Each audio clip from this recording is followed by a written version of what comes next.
The last time I fired a gun at a man, I swore I'd never do it again. That was 7 years ago. I kept it for almost 7. Then Silas Cord rode into Redemption Creek, and everything I'd buried came crawling back up like something dead that wouldn't stay in the ground. Now, you might hear a story like this and think you know how it ends. Man with a past. A woman worth dying for.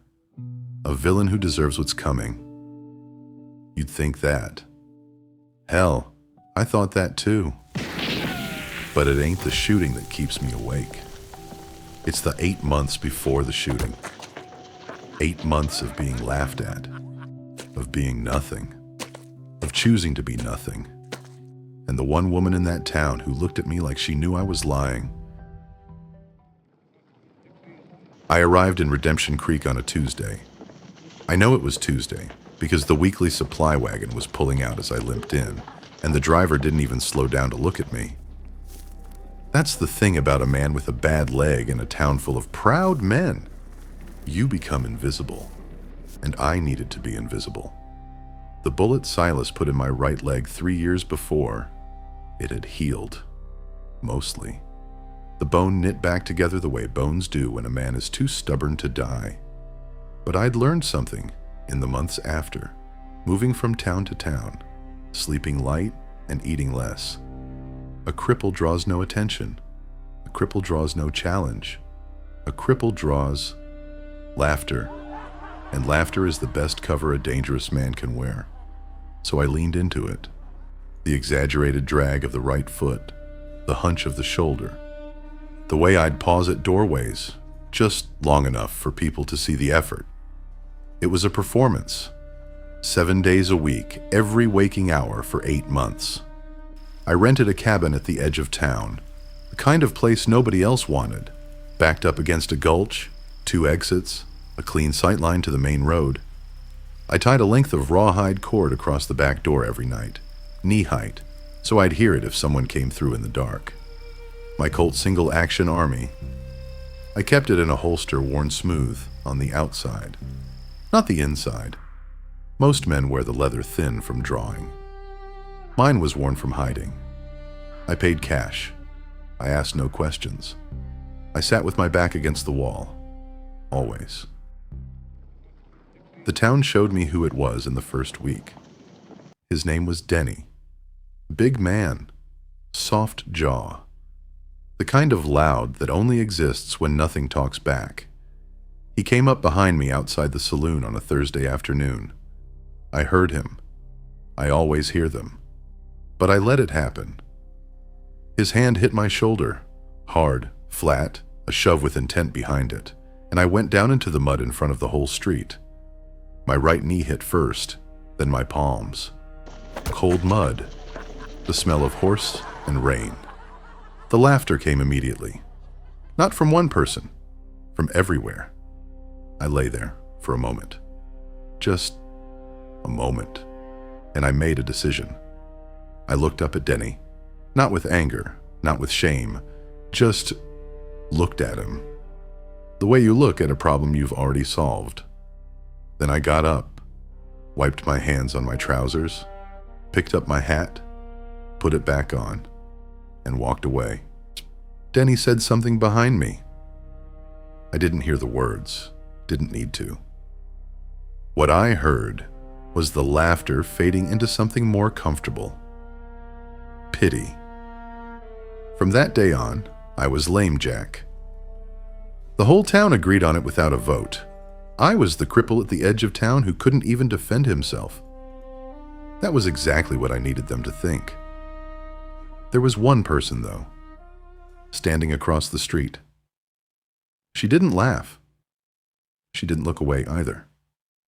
She just watched me. Dark hair pinned up in the heat. A calico dress, blue and white, dusted at the hem from the dry road. The preacher's daughter. Her name was Grace Calloway, and the way she looked at me as I walked past made the hair on the back of my neck stand up. Not from danger. She came to the cabin 4 days later, said she was bringing the weekly paper. Her father's idea, she said, to welcome newcomers. She was lying. So was I. We both knew it. She set the paper on the table, and her eyes moved the way a careful person's eyes move. Not darting, not obvious. Just taking inventory. The position of the chair. The angle of the window. The holster on the hook by the door. She looked at it a half-second too long. "The leather on your holster," she said, still not looking at me directly. "It's worn on the outside, not the inside." I didn't answer. "Most men who carry a gun wear it down from drawing. Yours is worn from..." She paused, hiding it.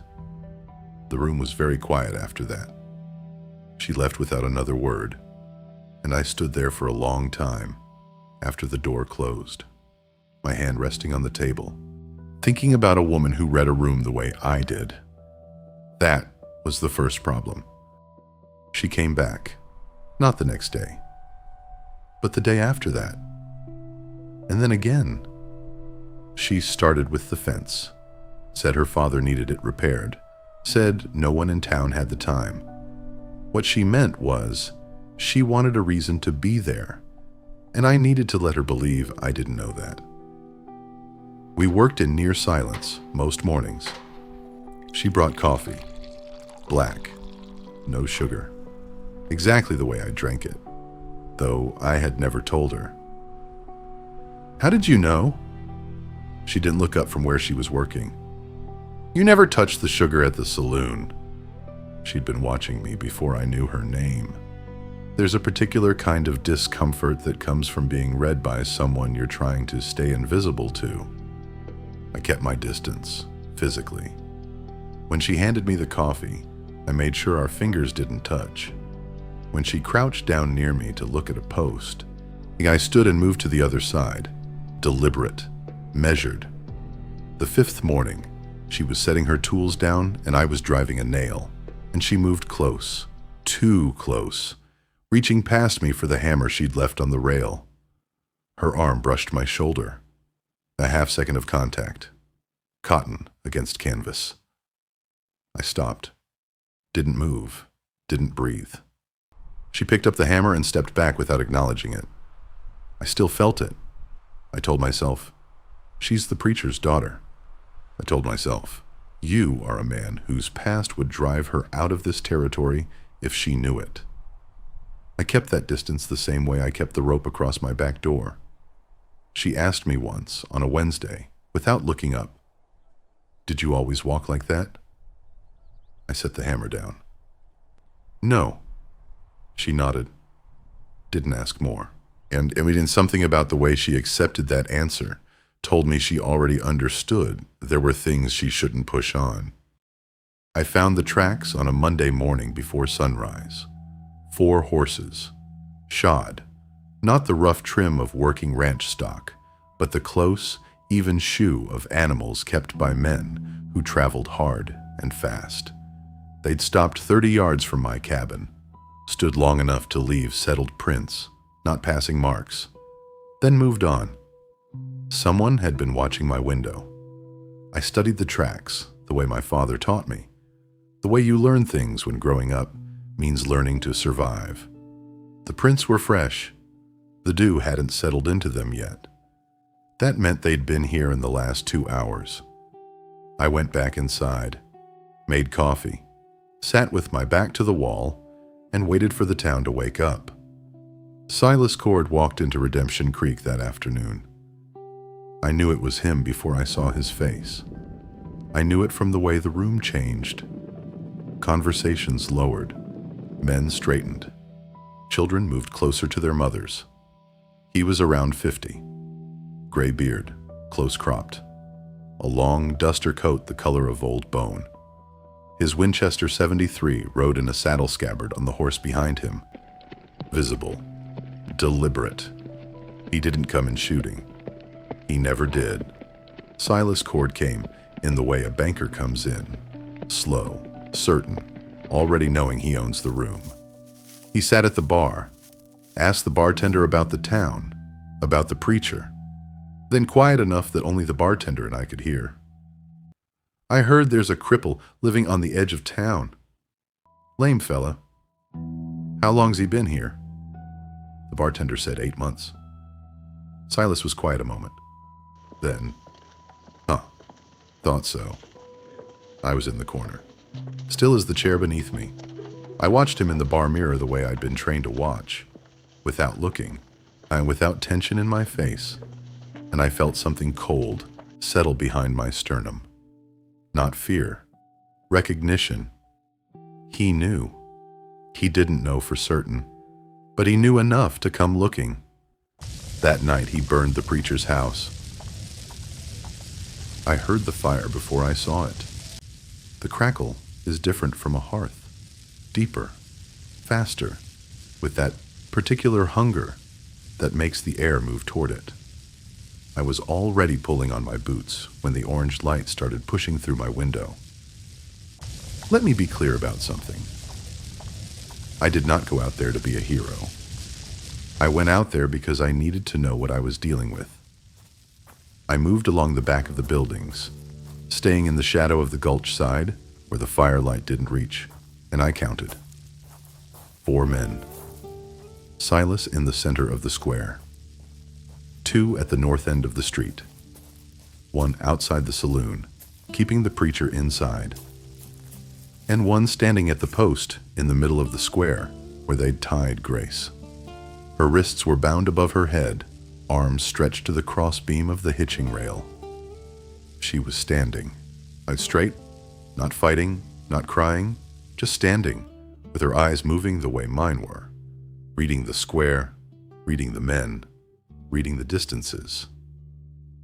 Lord, even then. Silas walked to the center of the square and said it loud enough for the whole town to hear. "I'm looking for a dead man.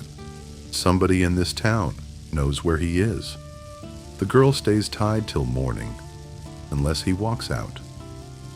The fire behind him painted everything amber. I looked at Grace.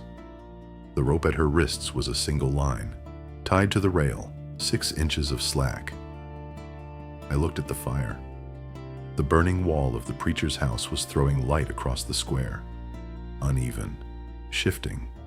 But for one moment, as a beam caught, the light landed clean on that rope. One moment, one angle. I took it. The shot split the night like a crack of dry wood. Grace dropped, wrists free, my knees hitting the dirt. She was up in 3 seconds. One of Silas's men raised his rifle toward the dark. Silas put his hand on the barrel, pushed it down, slow. He turned and faced the blackness where the shot had come from, where I was standing, 30 yards out, in the shadow of the livery wall. He couldn't see me, but he smiled. "I know you're out there." His voice was calm, almost gentle. "She'll lead me right to you anyway. Morning. Don't make me wait." He let Grace run, and I stood in the dark and understood exactly what he'd done. He hadn't lost control of the situation. He'd handed her to me like a message. The rope was cut, but the trap was still closing. The rain came an hour later, hard and sudden, the way August storms hit in high desert country. No warning, just the smell of creosote, and then the sky opening up. I got back to the cabin, and she was already inside. She'd found the latch. Of course she had. She was sitting on the floor near the small iron stove, knees pulled up, calico dress soaked through, and clinging, blue and white, turned dark with rain. Her hair had come down.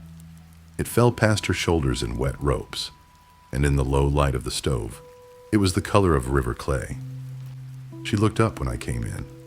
No panic, no tears. Just those steady eyes, taking me in the same way she always did, measuring, patient, as if she'd been expecting me. I closed the door. The rain hammered the roof. "You came to the wrong man," I said. She tilted her head slightly. "No, I I came to the only one who didn't look afraid. A pause. And the only one Silas Cord asked about by name. She knew. Not everything. Not yet. But enough. I stayed across the room. 4 feet of plank floor between us. The stove threw heat and the smell of pine smoke, and her wet clothes began to steam slightly at the hem, the collar, where the fabric was pulled tight across her shoulders. I looked away. "Why didn't you leave?" she asked. "Your father is still in that saloon." "That's one reason." She waited. I crossed to the other side of the room, kept my back partly turned. "I've been moving for 7 years," I said. "Every town I stopped in, I kept moving before anyone could get hurt. But not this time. This time I waited too long. And now there are people in this town paying for my past. That's on me." The rain. The stove. Her breathing. Slower now. Steadying. "What does he want?" she asked. "Me, or proof I'm dead. He'll settle for either." "Then give him proof. He's already seen me shoot." Silence. She looked at me a long time. Then she said, "Quiet. Your leg healed?" It wasn't a question. "I've watched you move when you think no one is looking. The way you crouched behind the livery tonight. The way you came through that door just now. No drag. No hesitation." I didn't answer. She kept going. "Your holster. The calluses on your right hand. They're not where a cripple's calluses are." "Who were you?" I crossed to the stove, sat on the edge of the wood box, rolled up my right trouser leg. The scar was old, white and thick at the center. Entry and exit. A Colt round through the outer ankle, missing the joint by less than an inch.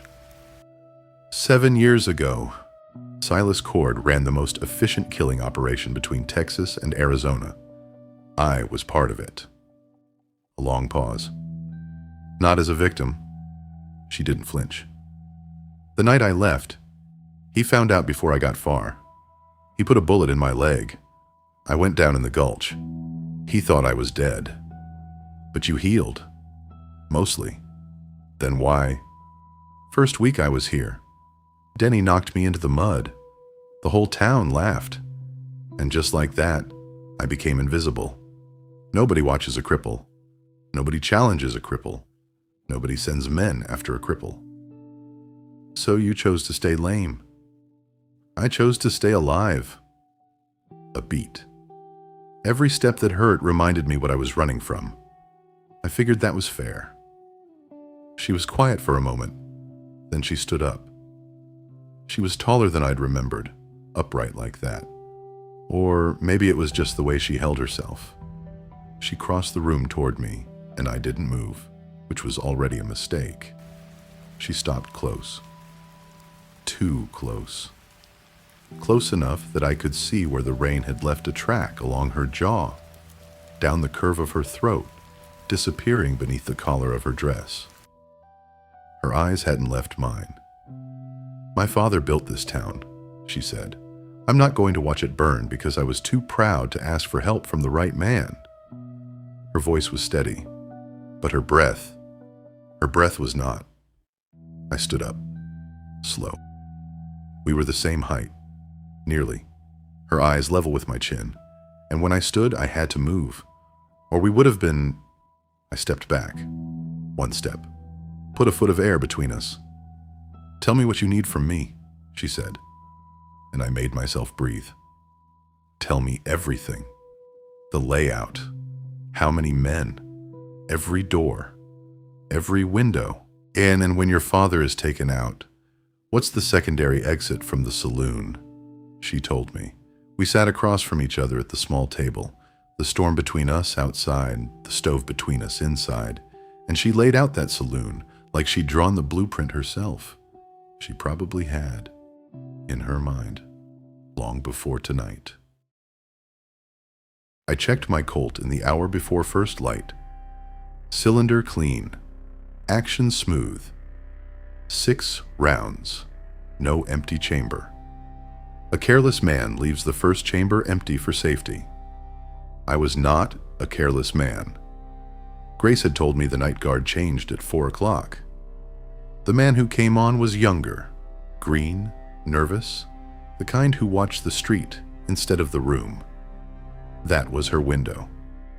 There was a back entrance to the saloon, a low door into the storeroom, used for taking in barrels, that Silas's men hadn't bothered to post. She would take it. She would get her father out while I made sure every gun in that square was pointed at me. She asked me at the door, just before I stepped out, "Don't become him again." I looked at her. I didn't answer. Because the honest answer was that I didn't know who I was going to be in the next 10 minutes, and I stepped out. The rain had stopped. The ground was wet and dark, soft enough to show prints, soft enough to swallow sound. The air smelled like iron and sage, and for the first time in 8 months, I walked without the limp. Each step even. Each step deliberate. The ankle hurt. It always hurts, it always will. But pain is just information. Silas was standing in the center of the square. Alone, it looked like. But I'd counted his men in the dark. 2 still at the north end, 1 at the alley mouth, 1 on the saloon porch. Silas watched me cross the square, watched the way I walked. His eyes went to my leg, then back to my face. He said it quiet, not angry, not surprised, just satisfied. Well, I'll be damned. I won't dress it up for you. The 4 men took 11 seconds. I know because I counted, the way you count when your mind goes cold and your hands take over from a place deeper than thought. The first was at 2 o'clock. I took him before he cleared leather. The second was behind me. I heard him shift in the mud, pivoted, fired without aiming the way you learn to fire when aiming takes too long. The third and fourth were together. They made the mistake of watching the second fall for 1/2 second too long. Then it was just Silas. He'd drawn. I was faster. He stood with his hands out, not quite raised, but open. His revolver was still in his grip. I had mine pointed at the center of his chest, 20 feet between us. He looked at me, the way an old man looks at a fire he built and can't put out. "Go ahead," he said. "You were always the best I had." My finger was on the trigger. I thought about the names, the doors, the ones who never came back, and then I thought about the man who got knocked into the mud and walked away. "If I pull this trigger," I said, "I become him again." Silas watched me. I lowered the gun. "You're going to ride out of this town, and you're going to tell anyone who asks that you came looking for Lame Jack, and he wasn't worth the trouble. They won't believe that. They don't have to believe it. You just have to say it." He looked at me for a long time, longer than was comfortable. Then he holstered his revolver, picked up his horse's reins from the post, mounted, and rode north out of Redemption Creek without another word. Behind me, I heard the saloon door open. Then the slow, uneven sound of an old man's footsteps, and a woman's voice, low and steady, saying, "I've got you. I've got you, Papa. Walk with me." The town didn't cheer. Nobody clapped. Nobody offered to buy me a drink. They watched me the way people watch something that doesn't fit in the category they'd built for it. The preacher looked at me from across the square. Just looked. Then he nodded. Once. I nodded back. That was enough. I was gone before the sun was full up. Grace found me in the livery, cinching the saddle on my roan. I was checking each hoof. The mud from the night before could pack into the frog and go lame a horse 20 miles down the road if you weren't careful. She stood in the doorway. The morning light came in behind her, the kind of early light that's still pink at the edges, still gentle, and for a moment she just stood there, and I didn't look up. "You're leaving," she said. It wasn't a question. I straightened up. "I was wrong about you," she said. "But no," I said. "You were right. You just didn't see all of it." She was quiet. "Then stay." The roan shifted his weight. The morning birds had started up outside the way they do when the danger is gone. I put my foot in the stirrup. "If I stay, one day you'll see it all. And I'd rather you remember me the way you do right now, as the man who chose not to." I swung up. She didn't reach for my arm, didn't call after me. She was Grace Calloway. She stood straight. I rode out heading west, into the kind of morning that makes a man wish he was the kind of man who could stay in it. They don't call me Lame Jack anymore. Most places they don't call me anything at all. But I'll tell you this, of all the things I left behind in my life, the hardest wasn't the gun. It wasn't the name. It was the way she looked at me that morning. Like I was finally someone worth staying for. Maybe I was. Maybe that's exactly why I had to go. I still don't know if I made the right call leaving him alive. Mercy, or just fear. Maybe you know.